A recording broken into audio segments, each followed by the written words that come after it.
Have you ever spent hours just working on one task because it just wasn't good enough, just perfecting every detail? You've lost so much time just on that one thing, and it feels like your to do list has just expanded and even tripled in the time that it took for you to do that one task that was never quite exactly what you wanted, but you worked on it until you got it as perfect as possible. Maybe it was an email, a presentation, or a report you just couldn't seem to finalize. And if that's you, you're not alone. There are times when I was at work and I would be trying to create perfection. And honestly, what I realized in retrospect is that I was concerned about something else. Some of these behaviors are just coping. I found that my perfectionism was a flag when I was crafting a message I didn't agree with, worried about a relationship, or it was a sensitive topic, and maybe that email or that report wasn't the best way to deliver it. I was tired and knew I wasn't thinking clearly, so was trying to churn and just put a little bit of extra effort into it. I also have used those as my introverted form of getting a moment to recharge because I wasn't ready to deal with people. So it was good to work on this important task quietly with just the computer until I could recharge to deal with the people. Or another time, I'd found that I was super concerned about an upcoming site visit and just got so caught up in the little details instead of focusing on the big picture of what really needed to get done. So, as I learned to recognize these flags and then be curious about what my perfectionist tendencies were trying to tell me, it helped me to figure out what the real issue was to deal with. It helped me deal with stress much more productively. So today's focus, it's not about eliminating perfectionism, but transforming it so it doesn't negatively impact your work relationships, your well-being, or take too much of your time. And I'm sure it's you've seen the same thing. You've been told by so many people, just let go and let God. It's just surrender it, let it go. But despite their good intentions, it's not very helpful or actionable advice. So, we're going to talk today a little bit more practically about how you can transform your perfectionism so you can still have that high achievement drive, yet get things done. So, we're going to focus on moving your standard from perfect to well done and completion with excellence. So, hi, I'm Sharon McCall, and if we haven't met before, I'm a stress recovery coach with Whispering Fields Wellness. After having accomplished my goal in my corporate career as a vice president in a major health and wellness company, I'm now taking everything that I've learned and some of my favorite skills of mentoring and coaching to help you so that you can better navigate complex, stressful work situations. Also, I know how painful it is to have work stress overwhelm your life, and so that it's negatively impacting work relationships or it's stealing and draining your energy so you don't have time or energy to do anything else. So I know from my lived experience with chronic stress and workaholism how to find yourself on the other way of it, and I've continued to study this as a stress recovery coach. With the support of others and God's grace, I know you can reduce stress and improve work-life harmony. So today we're going to talk about recognizing perfectionism and its impact, practical strategies to reframe perfectionism, and then getting to the point of recognizing that well done is and much better than in process and seeking perfection. Okay, so we're going to start with a couple of relatable stories that I'll keep referencing through in terms of how they tamed their perfectionist tendencies. So let me introduce stressed out Stacy and stressed out Susan. Stacy was a hardworking professional who wanted everything to be perfect, and she ended up spending hours on small edits and little tiny formatting things, just leading to exhaustion and strained relationships from lack of time and focus at home because she just ended up putting so much attention into the small details, trying to be perfect at work. Then we have Susan. Her perfectionism came another way. She was a dedicated leader who wanted only the best solution. So she tended to be very analytical and risk averse. Her high attention to detail would cause work to pile up because each assignment required so much effort to being able to get in. And you've heard the term analysis paralysis. This was kind of her tendency. That's how her perfectionism came out. It just led to overwhelm, and it felt to her like she was drowning in work. And these long hours just led to a lack of time for self and for family. So, can you relate to either of these women? Drop it in the chat and let me know. And if you're catching this on the replay, I still would love to hear. So let me know and I'll follow up in the comments later on. So let's talk a little bit more about perfectionism. So as you think about how they struggled with perfectionism, Stacy really got into the way it manifested for her was over editing of emails and presentations. She kept double checking, quadruple checking things.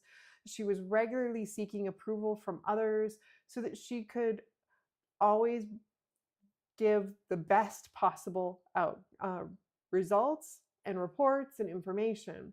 But it was all about being able to make sure that she was viewed as perfect and capable. Now, in the case of Susan, though, with her analytics, she had a serious fear of making mistakes. So she ended up similarly seeking approval from others, but it was all about building her knowledge, making sure she knew enough, making sure that she was viewed as capable. And both of these approaches to perfectionism ended up taking their toll. A lot of anxiety, stress, self-doubt, the inner critic would pop up and to kind of just drive them on further to get to whatever perfect was for that particular situation. Do you recognize any of these characteristics in yourself? So, in a lot of folks, perfectionism is a protective measure that was adopted when they were kids. It was a way to address these deeper fears that I just mentioned, that fear of failure, judgment, or rejection. So you ended up building yourself up to ensure that you always delivered value, you kept people happy. So let me, just in case to make the point, let me share a story from my own childhood. So as I had moved schools, and so I was in a brand new social situation, it was already awkward enough, and I contracted Lyme disease and ended up having Bell's palsy. And because of the paralysis that occurred in half of my face, and I was new in the school, it meant like I was the target of all of the bullies. I was easy prey because I didn't know anybody. I had no social connections. I had literally been at the school only a couple of weeks when this happened. And it was really rough. As a kid, I didn't recognize kind of how to handle this. And I just thought that this was all about me and who I was. So the way I counteracted this is I was like, okay, I'm not going to end up having people harass me and harangue me about this paralysis anymore. I'm going to prove that I'm capable by being a high achiever. I'm going to always end up looking to be at the front of the class, and really started to strongly seek this high level of achievement and perfection to drive myself, because I started to convince myself that was the only way I could avoid the bullying. So even as the paralysis and everything healed, that just became my go-to mechanism as I grew up. And so what I've realized is I've addressed these patterns then as an adult, is that these fears all come from a mistaken belief that my worth is tied to work or performance, or that I have to do something to get people to like me, versus the view that as a Christian that I hold now is that my value is in Christ and my worth is secure. So I don't need to be running around and doing all of these crazy things to prove myself to other people, because my worth is inherent. So maybe you've got a story like this in your childhood. But let me tell you, as we move forward, you don't need to know what the root of your perfectionism is. We're just going to use your awareness of when those symptoms or when those behaviors come up so that you can redirect what you're doing and allow this coping behavior to direct you to what needs to be focused on. So just one thing, before I move on. I know that for some of you listening, you may not be at the point where you can say, okay, you tell me that my worth is secure in Christ. That's not quite the same thing as putting it into practice. And I get it. The head and the heart, they're even though they're relatively close, there can be quite a gap in there. So you may end up reading it and understanding it as part of your faith, but truly believing it and just innately feeling that in the way that it comes out in all your actions, I get it. Sometimes that disconnect, you're not seeing your actions and your behaviors come out in the same way that you know in your heart or in your head. So do you sometimes feel that conflict in that? So you know that your worth's in Christ, but it's not necessarily coming out in the way that you're acting or in all of your thoughts and beliefs? And that's kind of where this all comes from, is because at some point in our lives, the reason this coping mechanism is continuing to feed on itself, and it's not easy to get rid of, just like all those good-natured people tell us to say, let's surrender it all, let go, let God. It's, you've got tied into some of this, the hurt and the guilt, confusion from being that kid in pain that figured all of this out. And it's really hard to separate some of this and to heal enough of those wounds so you can truly believe that. And so again, that's why I'm saying you don't necessarily need to know where the roots of your perfectionism comes from. Just use the recognition of the patterns to being able to move on. You may need to do some additional healing that's unrelated to your work environment so that you can end up healing what's causing that root of perfectionism. So we're going to use it for now, so you have a way to move forward without it hurting you. So just one last little thing in regards to the downside and the hidden costs of perfectionism. So every single time you get caught up and so dialed in, focused on seeking perfect, the best, this one right solution, you're putting blinders on to everything else. And it's eating up your time and your opportunity to look and do other things. And so if this is not truly the one most important thing in your life at that time, it's taking away from whatever really is. So it's a way of distraction and procrastination. And sometimes this perfectionism can end up leading to not just impacts at home, but also at work. So in the case of, make sure I got that right, Susan's the one with the attention to detail issues. She ended up having a lot of issues with her boss because she was usually the last one to turn in an assignment because she'd hold it until it was as close as she could, or she had to turn it in. So don't forget that even though you're seeking perfect, it may be hurting you in these other areas. And honestly, what we uncovered as I was working with Susan is that her boss had several conversations with her in regards to she's not strong enough in her deadlines and she needs more follow-up to being able to complete her assignments on time and get them done. So while her quality of work is really good, her timeliness and her ability to handle risks wasn't. So there are some hidden costs to this too. You think that you're doing this all to be the best, but there's some hidden costs that come in here that are having an impact in regards to your life. Okay. So another example. So when we talked about Stacy, so she's the one that ended up having all of the editing and trying to make sure that everything was right. So she was so focused on making sure that she got things right and worried about the relationships at work and how those people would think about her. She found herself, even when she was at home, thinking about all of these assignments and work. And so just ended up creating some distance then between her and her loved ones. So there are some repercussions for this perfectionism if you allow it to get to be too much, which is why we want to rein it and channel it into productive ways so that it's not hurting you at work or at home. So let's get into practical strategies, and I'm going to spend the rest of the time on practical strategies today. So any comments, ahas so far before I get into practical strategies? Let me check the chat, see if I got anything. Nope, like I said, if you're catching this on the replay, I would love to end up hearing anything that's occurred to you, and I will follow up with you afterwards. So we're going to go through 4 different 5 different things to being able to make sure that you've got some practical tools whenever you find yourself into a perfectionist mode. So the first thing is to build self-awareness and to be curious. So whenever you find yourself into this mode and you're spending a lot of time on something, reflect on the task at hand. And this is the one that really made a big difference for me as I was tackling this whenever it came up. Ask yourself, what does perfect really mean for this task? And is that realistic? And is that specific?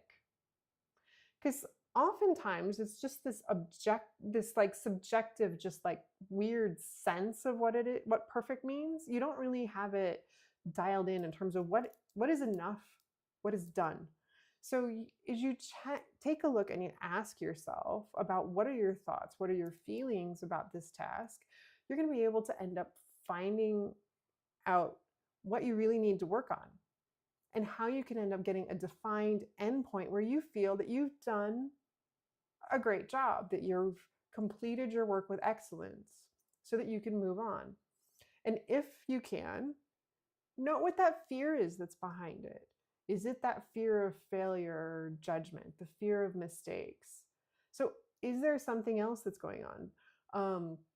I'll use an example of Stacy. So as I was working with her to teach her this technique, she realized that often she would get caught in, particularly in her emails and anything that was written communication, she would get into like trying to figure out the perfect phrase to persuade the reader. And so, because she really wanted that personal connection, that was really where her focus was on her work relationships and ensuring those were successful. So what she realized is that rather than taking forever to figure out the perfect wording, if it was appropriate, she would just call or set up a video to have a discussion, because that sense that she was getting just meant that there was something really important she wanted to convey, and words is not enough.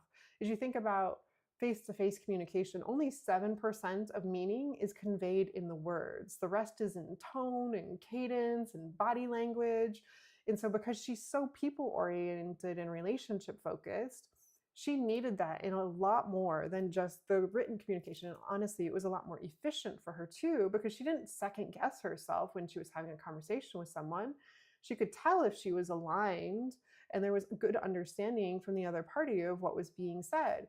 So she was able to crank things out more if she actually talked to someone, even if it was leaving a voicemail instead of typing out an email. The other thing that she ended up doing, because there were times when an email was specifically requested. So instead of spending hours tweaking her words, she put a timer on, made sure she held to it, and then asked herself, is this communication clear? Does it answer the questions that were required of her? And she would end up putting at the end of her notes, so that she could feel okay with it and being able to let that email be sent, an invitation for further dialogue outside of the email, because that helped her to embrace imperfect action. She didn't need to sit there and lose a ton of time trying to figure it all out. So this was a tactic that worked really well for Stacy, and as I mentioned, this was one of the ones that made a big difference for me as well. So moving on then, simplify your objective and define success. So that's our second tactic for addressing perfectionism. And the key concept behind this is perfectionism is subjective, but achievement is tangible. So just kind of like I had mentioned in the last one, getting the idea of perfect, the best, these are not objective. So the more you can break it down and get it clear, specific, and realistic, then you can have requirements that you can achieve. And it's really easy to go after those. So think about it like this. It's about, did you get it done? And answer with the right content. It's not like a term paper. Nobody's going to grade you like your elementary school teacher on your grammar and your persuasiveness and everything.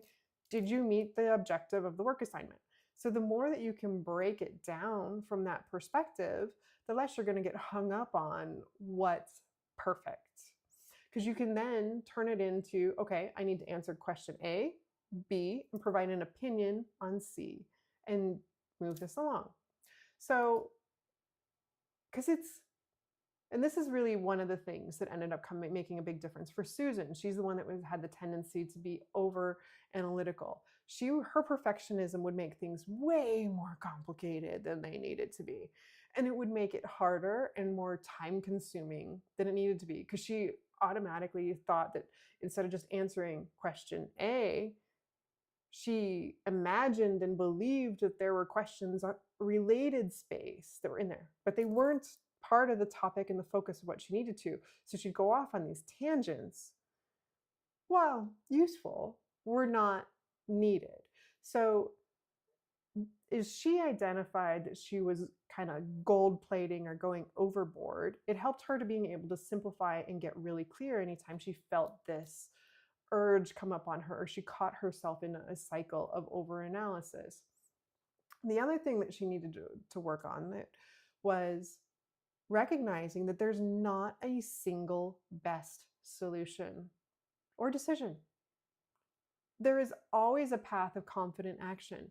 So long as she broke away from what is the best, what is the right thing to do, and just focused on what can she confidently move forward with, that reframe allowed her to take her analytical approach and allow her to move forward. So she would be very knowledgeable, be very clear on the risks, because those were often the things that kind of held her up, and because she was so intolerant of risk that she kept researching on, calling those out, and just so that she could get to faster action and just staying in that active learning and risk management mode.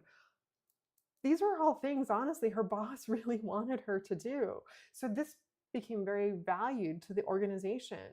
And by getting it done and calling out lingering concerns, others were able to start doing their part and contributing on it, as she became known for being able to help with risk instead of preventing it and preventing the company from moving on. So it completely changed the perspective that her boss had of her. Instead of just being that invaluable expert, he now was able to start seeing her in a different light as someone that could actually lead and drive people to get higher levels of accomplishments. So that was the second tactic. It's all about simplification and getting very specific, away from subjective perfection to a more objective standpoint. Any questions on either of those two or comments? Okay, I'm going to move along to the third one. So you want to broaden your perspective and your motivation. So often what happens is we get this little tunnel and we just look at what's right in front of us. This task that we're doing right now, we get caught in that emotional little cycle, versus instead of looking at what's truly the most important thing. So what is the most important thing for today? Is it this email, this report, this analysis? Or do I need to be spending time on this other thing that's more important for me? And then maybe it's not just a work prioritization. Maybe it needs to end up being something more broad. So it includes your family or your health. Because if you're taking away time to be perfect on this one thing, it means that you're missing out then on your relaxing time at home because you worked late working on this. This can help you to end up identifying, okay, this is good enough. This is well done. I'm going to go. I have more important things to do with my life and my time. So this is one of the ones where, everybody that talks about the turning your fears over and you want to work with excellence for God, you can include some of that in there, but this is how you make it practical. You just keep asking yourself, is this truly the most important use of my time, or is there something else I need to do? And it can help you shift from, I need to keep spending time on this, to, okay, this is done, this is good enough, and I'm going to move on to the things that are more important. And as you bring God more into your work, You can have that perspective on you're doing this with excellence for God, with God, instead of just focusing on your fear of disappointing others or fear of mistakes. And so it moves it from a fear standpoint too, to also to a more compassionate and loving perspective. So the next one is the fourth one is the surrender the outcome and trust God. So this is for to how do you put into practice this whole let go and let God? So you really want to make sure that once you've made a course of action, you're okay with it. That's truly what it is. So once you've sent that email, don't give it another moment of thought. Wait until you get a response. If you're working on that report and that analysis, when you're done, send it. You know what's next and you need to just keep moving on. So when people keep telling you to let go and let God, just think of it that way. So you've done your thing and now you're moving on to the next item. You do this all the time. You move from one item on your to-do list to the next, to the next, to the next, to the next, cranking them all out. In essence, a lot of these tasks you do, you are letting go and let God. It's just on some of these, for whatever reason that they've triggered your perfectionist tendency, that you need to put a little bit of more effort into getting to that point. And so these are great times, like as you find yourself in this pattern, just to take that moment of prayer to remind us to trust in the God and to lean into Him and not our own understanding. So anytime you catch yourself second guessing, self-doubting, going back and saying, oh my goodness, I forgot this. If it's a real thing, sure, go put an email out, get it done. Just put a quick note to yourself to follow up tomorrow. But a lot of times it's just in here. It's the insecurity that's making you to go back. So you want to end up shifting from obsessing over perfect outcomes. Just recognize that at that point in time, you've done what you needed to, what you could do, and you need to just trust God to handle the rest. And this takes practice. Now, if you need a little bit of perspective, organizations, your boss probably values speed and active risk management.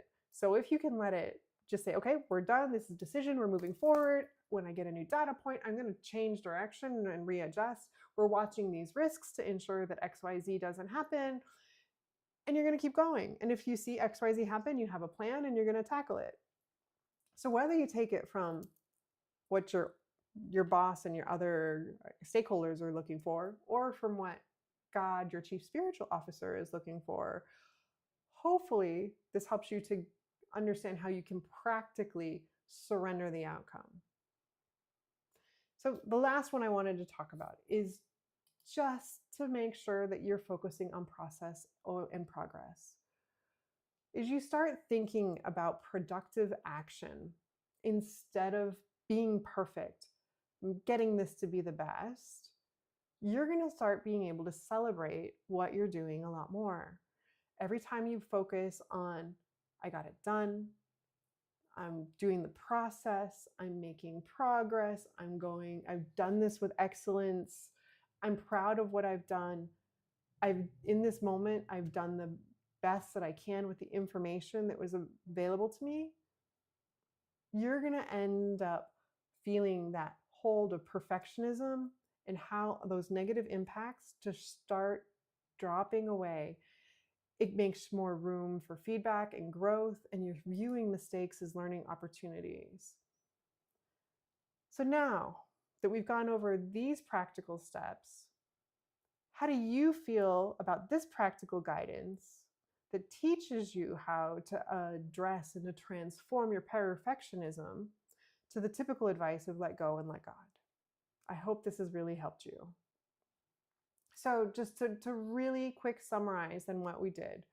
So we talked about self-awareness, redefining success, broadening perspective, surrendering the outcomes, and process and progress over perfection.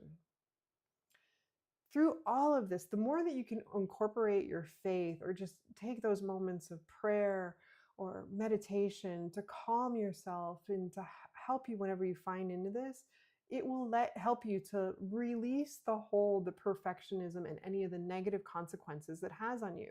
It's going to allow you to work with excellence in all things for the Lord. Well done over perfect is going to win the day for you.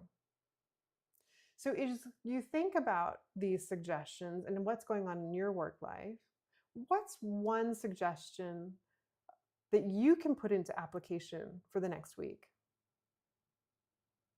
Are you willing to make a commitment to yourself to give it a try?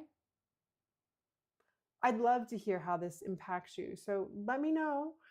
Drop things in the comments, follow up, DM me. I'd love to hear how this goes.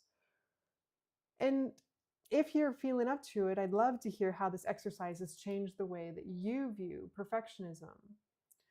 And so, as you've heard me talk about in a lot of these sessions, small changes like these tiny habits, they really add up. These slow, steady actions and giving yourself ongoing evidence of this, particularly as it comes to perfectionism. Because like I said, it's a protective measure. Somehow you develop the belief that bad things happen when you're imperfect. So the more evidence that you give to yourself that well done is winning the day, you're going to be able to feel more comfortable with this. You're going to find that you don't need that protective mechanism as much. You're not going to rely on it as much. You're going to be consistently performing with excellence. And it's so much more sustainable and less stressful than trying to be perfect all the time. So as I get into closing, I want to thank you for joining today, and I'd like to close in prayer.